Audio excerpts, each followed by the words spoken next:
bangunan Islam. Jadi Rasulullah seringkali mengibaratkan agama Islam, iman, ihsan itu qaul majazi, dikiaskan dengan sesuatu yang dilihat. Islam seperti bangunan, berarti bangunan di masjid ada fondasinya, ada tiangnya, kan begitu, ada behelnya, ada sikunnya, mungkin ada cakar ayamnya, maka dia jadi kuat bangunannya. Begitu Islam sama, maka Islam laksana dunia, laksana bangunan. Yang bangunan itu terdiri dari khamsin ala khamsin.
Yang kita baca adalah yang pernah diucapkan Rasul.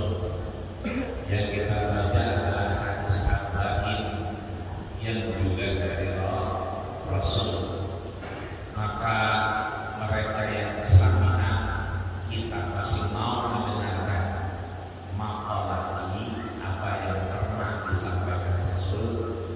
Allah juga menjamin wujuh mereka wajahnya ada tandanya. Nanti insya Allah kita sepulang kita menghadap Allah, begitu Allah berkulit, kita ada stempelnya. Stempelnya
Maka hadis yang ketiga ini diriwayatkan oleh Abi Abdurrahman Abdullah ibnu Umar ibn Khattab.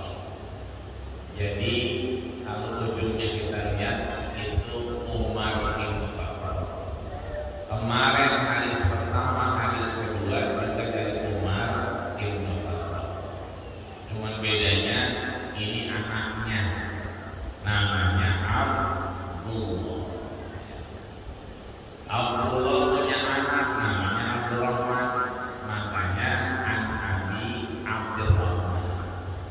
Kemarin udah bahas Abu anak kita Jibril, berarti Abu Jibril. Yang penting jangan Abu Jahal. Jahal sama Abu Gosok, jangan. Dia punya anak namanya Abdullah. Abdullah zaman Rasul fi arba. Ada 4 yang namanya Abdullah. Yang pertama Abdullah bin Umar bin Khattab yang sekarang hadis kita baca. Namanya Abdullah bin Umar bin Khattab. Abdullah anaknya Umar bin Khattab. Yang kedua Abdullah bin Amr bin As. Abdullah anaknya Amr bin As yang mantan gubernur Mesir. Yang ketiga Abdullah bin Abbas. Abdullah yang memang juga tidak jauh dari kerabat Rasul, anak paman beliau, ya, Abbas. Ada juga namanya Abdullah bin Hamzah. 4 ini masyhur, terkenal, dan yang kita baca ini adalah Abdullah bin Umar bin Khattab. Qala, ya, dikatakan bahwasanya sami'tu Rasulullah sallallahu alaihi wasallam. Sami'tu Rasulullah sallallahu alaihi wasallam. Siapa yang dengar di sini? Abdullah. Jadi sami'tu, metode belajar kita mau Quran, mau hadis, mau apapun itu kan banyak caranya, banyak metodenya. Ada yang baca, ada yang ngeliat, ada yang mendengar. Menurut para sahabat dan orang-orang soleh, yang paling tinggi, yang paling ampuh kalau kita belajar itu metode simaan. Simaan kalau kata kita mah. Kalau bukan deres, kita simaan, dengerin. Ya, nyimak, udah jadi bahasa Indonesia, nyimak. Ya. Itu asal katanya ini sami'tu. Ya, aku mendengar. Jadi metode, apalagi hadis. Kalau belum dengar, berarti belum nyampe. Timbang baca di YouTube, timbang baca di internet, belum dengar, berarti belum nyampe. Makanya ada istilah namanya ijazah, izin. Kalau punya sekolah ada ijazahnya tuh. Boleh. Ya, misalnya kita bikin pengajian di rumah atau bikin pengajian di arisan, udah, yang ngaji kita bayar. Yang ngajarin kita, maka kita perlu ijazah namanya. Nanti jamaah kita kalau hafal 10, ini kan hadisnya ada 30, 40. Kalau misalnya hafal 10 aja, itu nanti kita ijazahkan, boleh ngajar. Ya, jadi nggak mesti saya, ntar apa siapa, boleh ngajar, karena udah mendapat ijazah namanya. Nggak usah 42 kebanyakan, ntar bungo kalau kebanyakan. 10 aja, 10 kita ijazah boleh. Kita punya arisan, kita punya perkumpulan tempat lain, kita baca, udah boleh ngajar. Kenapa? Udah ada simaahnya. Itu yang diperbolehkan oleh Rasulullah SAW. Maka di sini sami itu, jadi kalau sudah mendengar berarti udah nyampe. Tapi kalau baru katanya, nah, itu belum tentu dia benar, yahtamilul kadzib awis sidiq. Boleh jadi mengandung kebenaran atau ketidakbenaran.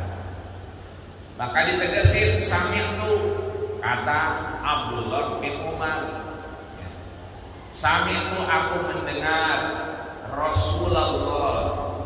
Di sini Rasulnya biasanya doma dia, ini jadi fathah, berarti emang Rasulnya ngomong tapi didengar sama orang lain. Sebab kalau Rasulnya ngomong langsung, ya kan, itu nggak ada lagi namanya Umar bin Khattab, nggak ada lagi namanya Abdullah bin Umar bin Khattab, hilang. Kenapa? Langsung didengar. Kalau ini Umar dengar, disampaikan lagi sama orang. Sampailah sanadnya itu kepada Imam Nawawi. Maka bahasanya adalah Rasulullah menjadi objek, bahwa dia mendengar Rasulnya apa? Yang ngomong. Rasulnya mana? Rasulullah Sallallahu Alaihi Wasallam. Yaqul, beliau bersabda, buniyal Islamu ala khamsin, bahwa bunia, kita kalau punya anak namanya Ibnun, kalau lanang, kalau wadon bintun. Artinya mau bintun mau Ibnun, dia bunaya, anak turunan. Kalau turunan berarti ada pongkolnya. Kalau kita ngelihat pongkol berarti ada ujungnya, ada pangkalnya.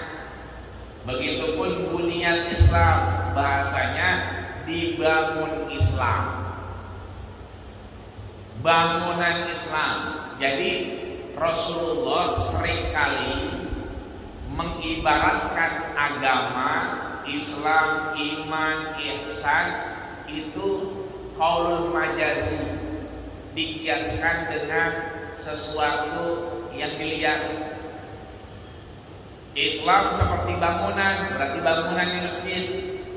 Kalau kita ngomongin bangunan berarti ada tiangnya kagak? Ada fondasinya, ada tiangnya, kan begitu. Ada behelnya, ada sikunya, mungkin ada cakar ayamnya. Ya, cuman agak dijelasin detail bahwa Islam ada cakar ayamnya, yang kagak. Ya kan? Maksudnya Islam adalah bangunan. Maka kalau dalam otak kita yang bisa melihat ya, bahwa bangunan itu dibutuhkan tiang-tiang penyangga, dibutuhkan pondasi-pondasi, dibutuhkan cakar ayam biar kuat tegak, maka dia jadi kuat bangunannya. Begitu Islam sama. Maka Islam laksana bunia, laksana bangunan. Yang bangunan itu terdiri dari khamsun, ala khamsin berarti 5. Ini bahasa-bahasa yang dari zaman Kidoe sampai kiamat nggak berubah. Anak kita tuh kalau sore-sore kan wahidun, 1 isnaini, 2 salasatun, 3 arbaatun, 4 khamsatun, 5. Artinya ini sampai kiamat juga nggak berubah. Nggak ada yang bilang khamsun itu 3, enggak, 5. Maka tirai-tirai, tiang-tiang penyangga Islam itu menjadi 3 bangunan. Contoh kemarin gampangnya begini. Kemarin kita belajar Islam, iman, ihsan. Bocah umur 3 tahun dah, Tom taruh air di atas meja. Taruh sini boleh nggak? Taruh sini boleh nggak? Boleh. Cuma kan jomblang, ya kan? Nah ini baru Islam nuangan, pinggir-pinggiran. Tapi kalau kita sudah iman, majuan dikit ya takutnya jomblang umpan, ya, mana airnya belum diminum, kan begitu. Mana boleh lagi, ini buang-buang. Makanya iman di sini. Ada lagi ihsan. Kalau ihsan tengah-tengah dijagain, biar jatuh nggak gelimpang gitu kan. Ini artinya ada yang kemarin sini ini Islam, ada yang kemarin jadi iman, ada yang tengah-tengah menjadi ihsan. Ini taruh HP baba di atas meja, kata anaknya, iya HP baba boleh ngutang, kan begitu. Boleh kredit 6 bulan, karena baru bayar sekali. Kalau pinggir sini jatuh pecah, udah HP hancur, utang tetap jalan, begitu. Ya namanya bocah, kalau sedih boleh-boleh aja, namanya Islam. Timbang Islam doang, KTP-nya Islam, ya kan. Cuma kalau sembahyang masih bolong-bolong misalnya, ya kan. Idul Fitri paling tepat, misalnya, tapi puasanya sama orang, ya kan. Itu Islam. Ya, maka di sini bangunan yang besar, bangunan yang kuat ditopang dengan ala khamsin, dengan 5 perkara, 5 tiang, 5 dasar, 5 pondasi, 5 cakaraya. Apa itu? Yang pertama syahadati alla ilaha illallah. Kalau kita artikan secara harfiah, syahadat. Apa itu syahadat? Yang gampang kalau orang udah meninggal, ada jenazah, kita mau salatin, kan biasanya ahli bait ngomong minta maaf, dan kalau ada piutang diurus lewat ahli waris. Ya, datang imamnya yang mau nyolatin, dia ditanya, ahli hadzal bait ahli khair, apakah ini orang baik? Hoi, atau belakangnya apa nontonnya berdua. Artinya meskipun dia jelek tetap dihukumi khair. Syahadat, apa itu? Penyaksian. Maka di sini bukan hanya kita bersaksi, tapi kita betul-betul menyaksikan. Nah kalau nyaksiin kan kita lihat, caranya udah ada kemarin. Anta'budallah, kita nyembah Allah itu ka'annaka tarahu, seakan-akan kita ngelihat Allah. Fa'il lam takun tarahu, yang hadis kedua kemarin, kalau kita udah ngelihat Allah, ka'annahu yaraka, seakan-akan Allah lagi ngeliatin kita. Makanya begitu kita udah Allahu Akbar, meskipun di tengah-tengah kita lupa di rakaat berapa ya? 2 atau 3? 3 atau 4? Kalau bayar maghrib masih 4 gitu. Ini artinya tetap Allah lagi ngeliatin kita. Apa yang dipersaksikan? Allah ilaha illallah, ya, tidak ada ilah. Ya, ilah itu kalau bahasa Indonesianya apa? Tuhan. Ada orang melarang kita, nggak ngomong Tuhan apa, ya kan? Ini sudah final bahwa yang namanya disembah itu namanya Tuhan. Kita orang Islam menyebutnya Allah. Kenapa? La ilaha illallah, tidak ada Tuhan selain Allah. Kalau kita umroh, haji atau pergi ke tempat lain, katakan umroh haji belum boleh. Ke Turki misalnya, lagi rame. Di Turki juga ada orang yang non muslim. Itu kalau ketemu kita ngomongnya juga sama, Tuhan dia itu Allah. Jadi agama-agama lain, Nasrani, bukan hanya Islam, itu nyebut nama Tuhannya adalah Allah. Cuma nyampe di Indonesia berubah jadi Allah. Padahal mah di mana-mana Allah. Ya udah kagak apa-apa lah kalau kita mah biar ngebedain antara Allah dengan Allah. Tapi sebetulnya Tuhan itu ilah, ya. Ini sebetulnya perdebatannya panjang. Ya, ada yang menyatakan ilah itu el, ya, ilah, ya, sesuatu, ya. Bahasa Ibrani-nya el, ya kan, yang dipatuhi. Tapi dari sekian perdebatan, sekian banyak teori, ya kan, tersebutlah bahwa la ilaha illallah. Sudah final bahwa yang namanya ilah itu Allah. Arti yang disepakati oleh ulama adalah la ma'budan bihaqqin fil wujudi illallah. La, tidak ada ma'buda kita sembah, bihaqqin dengan sebenar-benarnya, ya kan, illallah kecuali Allah Subhanahu wa ta'ala. Gampangnya begini, tadi kita bisa apa ini? Sholat, sholat apa? Maghrib. Boleh nggak kita bilang sembahyang? Boleh. Emang lidah kita sama lidah jomblo yang dari dulu ngomongnya sembahyang. Cuma kalau kita ke utara misalnya ngomong sembahyang diberhentiin orang. Wah, sembahyang orang Hindu katanya. Nah kalau kita orang Islam sholat. Sholat itu bahasa Arabnya. Tapi kalau kita di Indonesia kita lihat kamusnya, ya sholat ya sembahyang. Sembahyang orang Hindu, iya tetap aja orang Hindu sembahyang iya. Kita orang Islam sembahyang iya. Cuma kan beda sembahyangnya orang Hindu sama sembahyangnya orang Islam. Orang Hindu mah kagak ada ajannya.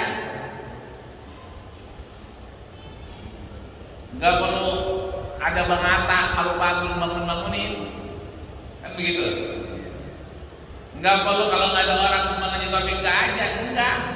Tapi namanya sama sembahyang juga. Contoh lain puasa. Orang Kristen puasa kan? Puasa.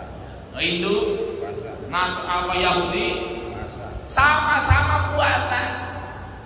Artinya apa? Ibadahnya dipahami puasa, menahan diri, nggak makan, nggak minum. Semua agama berpuasa.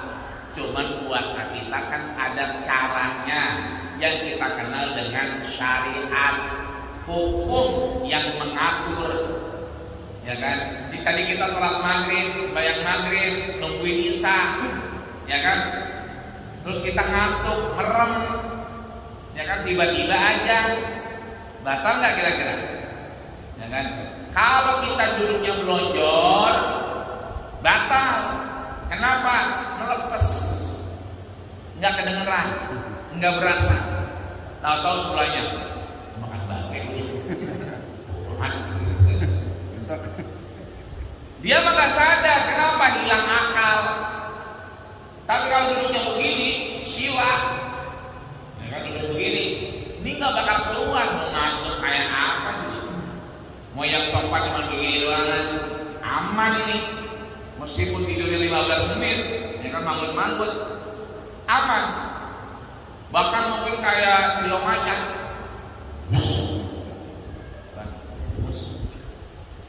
Yang sebelahnya kadang-kadang gemes banget. Gitu kan? Sampai begitu. Tetap nggak apa-apa karena duduknya mutamakin itu silau ini. Coba aja lagi sakit perut, pengen buang angin, duduk begini. Nggak bakal bisa buat kecuali ngangkat dikit. Yes. Iut. Nah ini artinya bahwa ya kan mau itu sembahyang, mau itu sholat sama sebutannya, tapi caranya. Makanya ada yang namanya syariat mengatur. Maka di sini yang patut disembah itu Allah. Maka menyembah Allah itu tidak hanya nyembah. Kata Ibnu Abbas ini sahabat yang suka ngikutin Rasul. Kata dia bahwa menyembah Allah, iyyaka na'budu, nyembah Allah kan iyyaka na'budu wa iyyaka nasta'in. Kepadamu ya Allah aku menyembah dan meminta pertolongan. Kan begitu? Nyembah kata Ibnu Abbas bukan hanya yang kudu, tidak hanya na'budu, tapi na'rafu, kita mengenal. Bukan cuma kita sembahyang, bukan cuma kita nyembah, tapi kita harus kenal siapa yang kita sembah. Allah. Allah yang model mana? Apakah Allah yang kata orang Nasrani tadi, yang sama kalau ngomong di Turki? Bukan. Ini Allah yang Wallah, Ar-Rahman, Ar-Rahim, Al-Malik, Al-Qudus, ya kan? Yang mana lagi Allahnya? Yang kita belajar ke sifat 20, wujud, hidang, baqa, mukhalafat lil hawadisi, yamu binafsi dan seterusnya. Itu artinya bahwa kita kenal. Jadi udah wayanya kita bukan hanya ibadah, tapi kita mengenal yang kita sembah, Allah Subhanahu wa ta'ala. Wa anna Muhammadar Rasulullah, ya, wa anna Muhammadan abduhu wa rasuluhu. Jadi setelah kita menyaksikan Allah Subhanahu wa ta'ala, disambung dengan wa anna Muhammadan abduhu wa rasuluhu, dan bahwasanya Muhammad itu, Nabi Muhammad, abduhu, hamba Allah, wa rasuluhu, dan rasul Allah. Dua, abdun sama rasul. Artinya mau sehebat-hebatnya ciptaan Allah, mau dipilihnya siapapun, bahkan rasul, tetap disebut hamba Allah. Jadi yang namanya hamba itu nggak bakal naik pangkat jadi Tuhan. Tuhan juga nggak bakal turun pangkat jadi hamba. Maka Nabi Muhammad tetap dia menjadi abdun, hamba Allah. Maka nyembah bukan kepada Nabi Muhammad, tapi nyembahnya kepada Allah.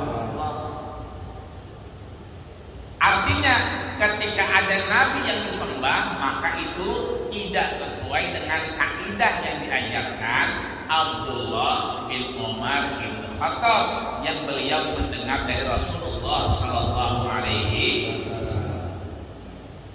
Wa rasuluhu, dan rasulnya. Nabi Muhammad itu nabi bukan? Nabi. Rasul bukan? Rasul. Apa bedanya Nabi Muhammad dengan Rasul Muhammad?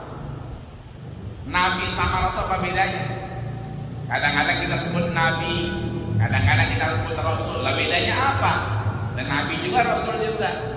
Nah, ulama sepakat kalau Nabi itu huwal azali, urusannya udah lama. Kan Nabi ada lebih dulu ada cahaya Nabi. Ketika Nabi Adam berada di surga, beliau melihat apa? Tulisan Muhammad Rasul. Bahwa artinya Nabi itu penciptaan yang sudah lampau. Bahkan satu hadis menyatakan, Rasul menyatakan, kuntu nabiyan, aku dijadikan nabi oleh Allah Subhanahu wa ta'ala ma baina Adam min ma'in wa turab. Sebelum Adam itu dulunya masih jadi apa? Tanah dan air. Jadi Nabi Adam belum ada. Tapi Rasul Nabi Muhammad secara kenabian itu sudah diciptakan Allah Subhanahu wa ta'ala bahwa kuntu nabiyan, aku sudah menjadi nabi ma baina Adam min ma'in wa tin.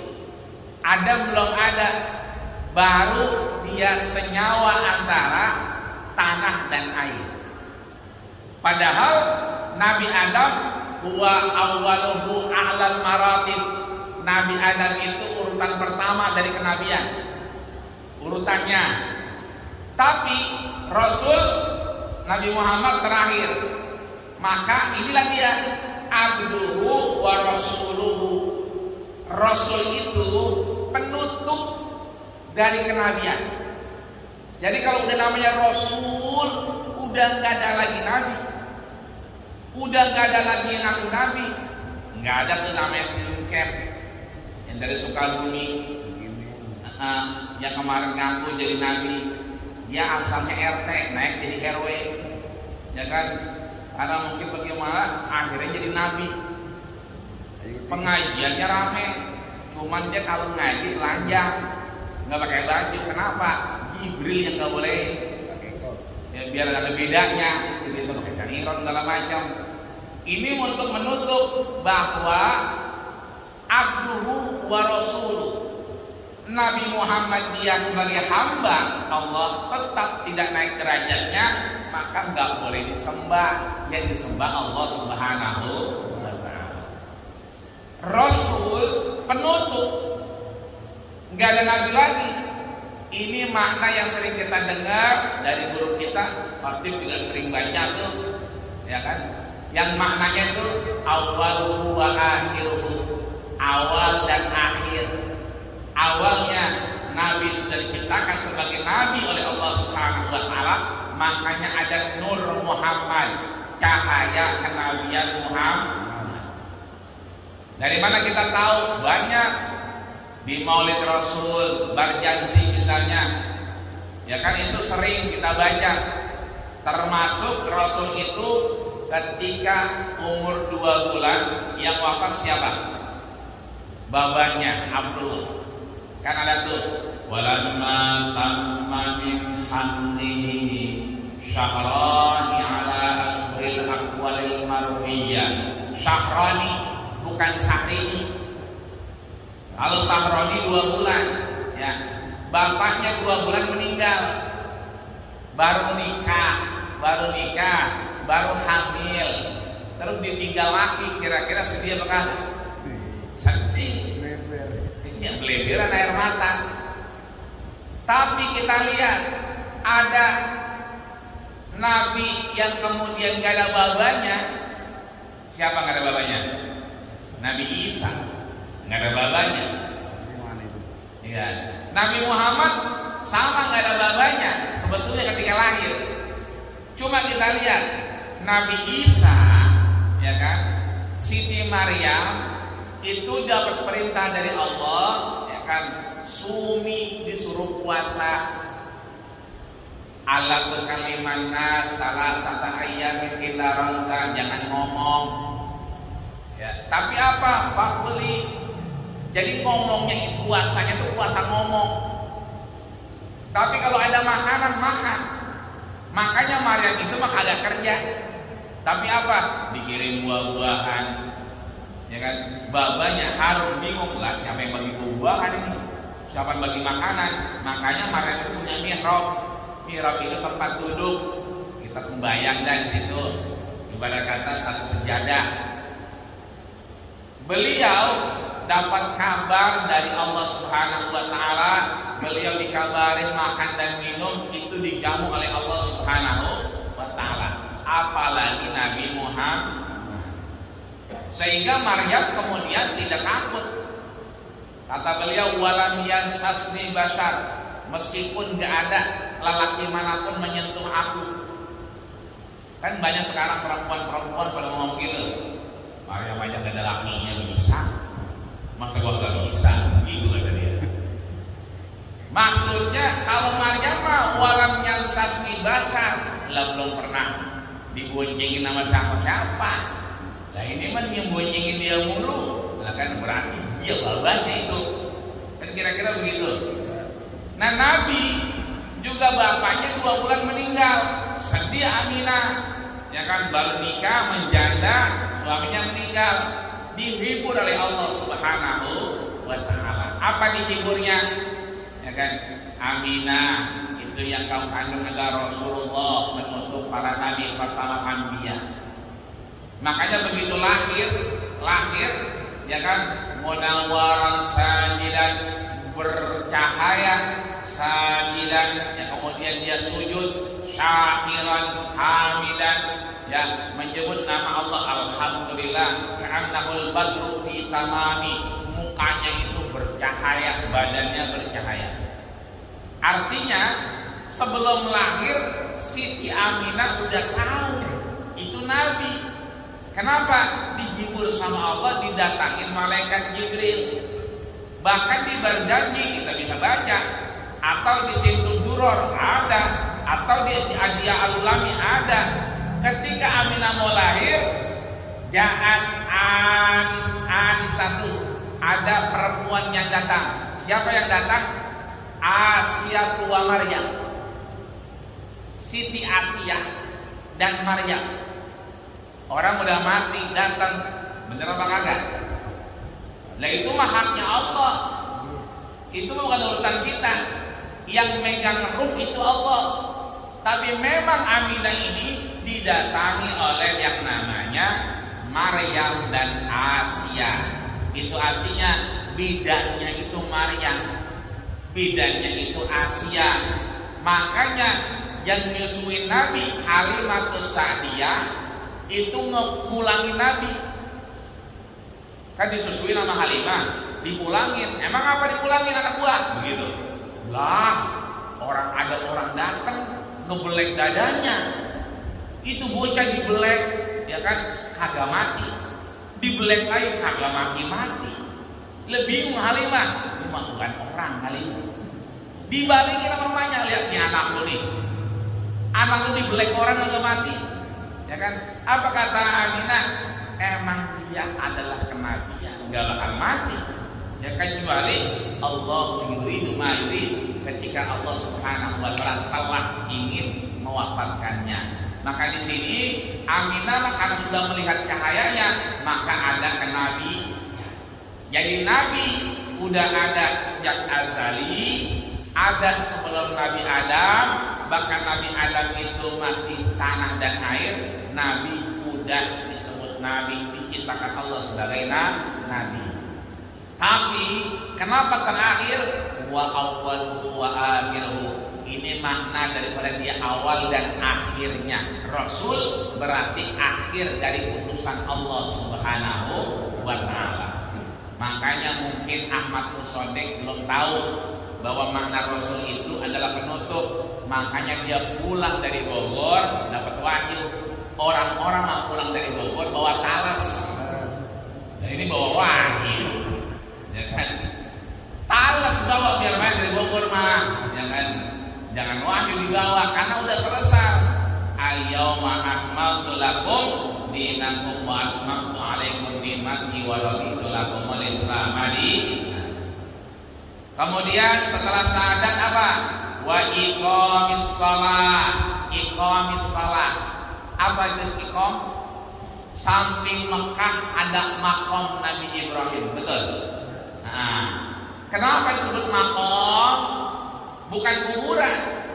Kalau kuburan namanya makomun, ya, makam. Kalau ini makom, berarti asal katanya qoma yaqumu. Apa itu? Berdiri. Maka di sini disebut iqamis shalah, bukan hanya melaksanakan sholat, tapi mendirikan sholat. Artinya biar kata sholat sudah selesai, tapi nilai-nilai sholat tetap kita bawa. Inna sholata tanha 'anil fahsya'i wal munkar. Sholat mencegah perbuatan keji dan munkar. Ambil segala orang, kira-kira keji munkar nggak? Munkar. Iya. Gue pakai ludah tuh gue balikin, tetap aja yang punya bingung. Kemarin sedang gue. Biar kata kita bilang kita mau balikin, gue mau pulang doang taran. Gue ngambil sendal balik lagi. Lah kalau orang nyari, akhirnya tuh orang nyeker. Lah berarti kita udah apa? Udah jelek.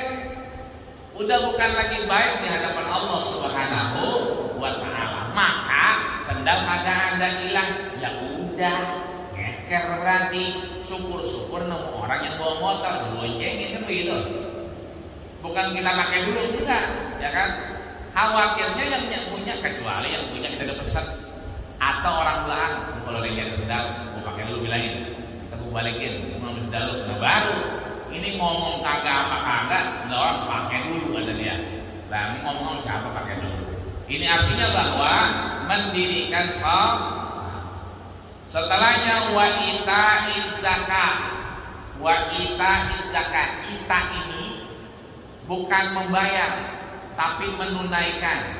Kalau bahasanya gampang, ita tak atayati. Apa itu atayati itaun? Ya bang ata ya bang ata. Ya. Apa itu? Ata itu dijemput, didatengin. Ya, makanya manggil-manggil, jemput dia, datengin. Maka zakat itu seandainya ada yang belum bayar zakat, kita boleh dijemput, ya, boleh diingetin. boleh kita bilangin dulu bayar zakat belum, ya kan? Belum, bayar apa? Nah itu namanya kita dijemput, ditanya, diingetin. Bukan berarti kita nungguin doang. Ya. Orang kontrakan sebelum bayar zakat tanya, udah zakat belum? Zakat di kampung sih, gitu kan. Tapi udah belum? Ya belum. Itu namanya belum. Ya mau di kampung, mau di mana kayak itu namanya belum. Ya kan, udah di sini aja. Kenapa? Karena hidupnya di sini. Di kampung boleh nggak? Ya boleh. Ya, bahkan di sini mulu arah dirinya. Kira-kira begitu. Artinya ada yang belum kudu kita jemput. Ya. Selanjutnya wahajil baiti, ya kan? Apa itu? Pergi haji. Ya, haji di sini perlu yang namanya azam. Yang kemarin kita udah bahas niat. Ya. Niat itu dikerjakan ketika muqtarinan bi fi'lihi, berbarengan dengan pekerjaannya. Jadi kalau kita belum niat, karena kita belum ketemu pekerjaannya. Tapi kalau kita udah niat, itu bukan niat karena belum ketemu pekerjaannya. Ya, haji yang udah daftar berarti belum niat, baru azam. Niatnya kapan? Kalau gelombang pertama, ya kan, berarti dia dari Mekah, ya kan, ke Madinah dulu, dari Jeddah ke Madinah dulu, gelombang pertama. Berarti niatnya di mana? Di Bir Ali, ya, di Bir Ali ambil mikot, nawaitu, ya kan apa? Kalau umroh berarti umroh, ya kan? Karena mau umroh dulu, belum haji. Gelombang pertama belum haji, umroh dulu, ya. Nawaitul umrota, ya kan, umroh, ya kan, kemana?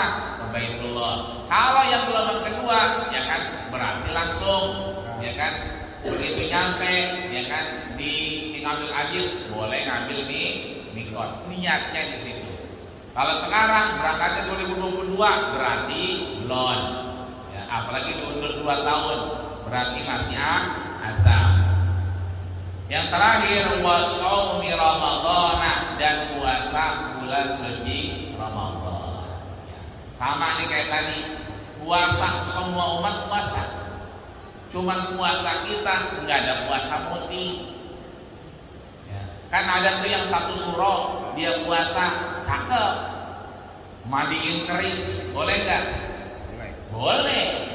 Mandiin aja. Kalau perlu semua mandiin. Ya, ranjang besi, apa semua bersihin, ya kan, teralis segala macam ordeng, semua boleh dimandiin.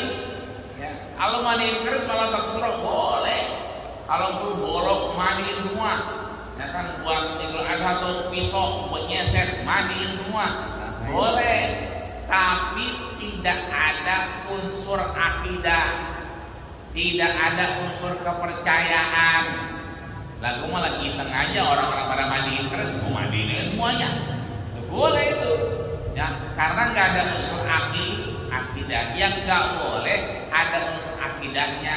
Habis dimandiin, dibungkus kain kapan, ya, ditaruh di ujung rumah, digantung, ya kan, nggak boleh dilihat orang misalnya, apa segala macam dan seterusnya.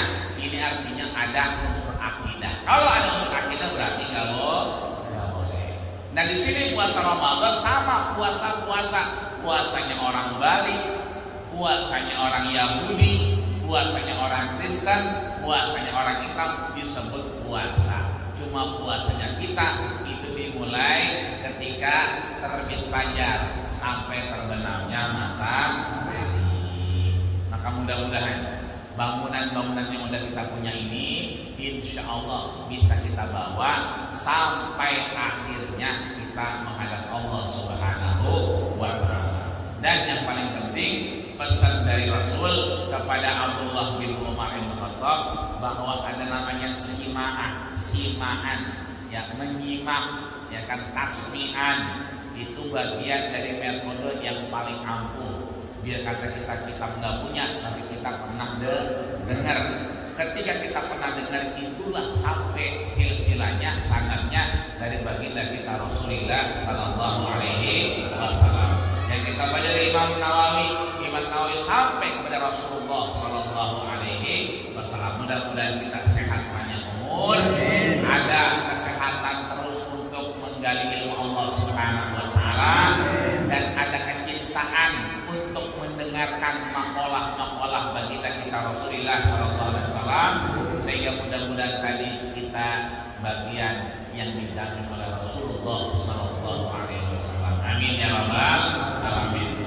Kita baca Fatihah sekali lagi, mudah-mudahan semuanya menjadi berkah karena Allah Subhanahu Wa Taala. Al-Fatihah. Alhamdulillahirabbil alamin. Alhamdulillahirabbil alamin. Maliki yaumiddin. Iyyaka na'budu wa iyyaka nasta'in. Ihdinas siratal mustaqim. Shiratal ladzina an'amta 'alaihim ghairil maghdubi 'alaihim waladdallin. Amin amin ya rabbal alamin. Wa'afwana ya Rahman, wa'afwana ya Rahim. Allahumma taqabbal ya Allah maksudana wa muradana min ziyarati makam syarafah wal madinah al-munawwarah wa zikri rasulika al-karim Muhammadin sallallahu alaihi wasallam wa Khadijah al-Kubra wa Aisyah wa man bil waqti wal malad ila rahmatika ya arhamar rahimin. Walhamdulillah.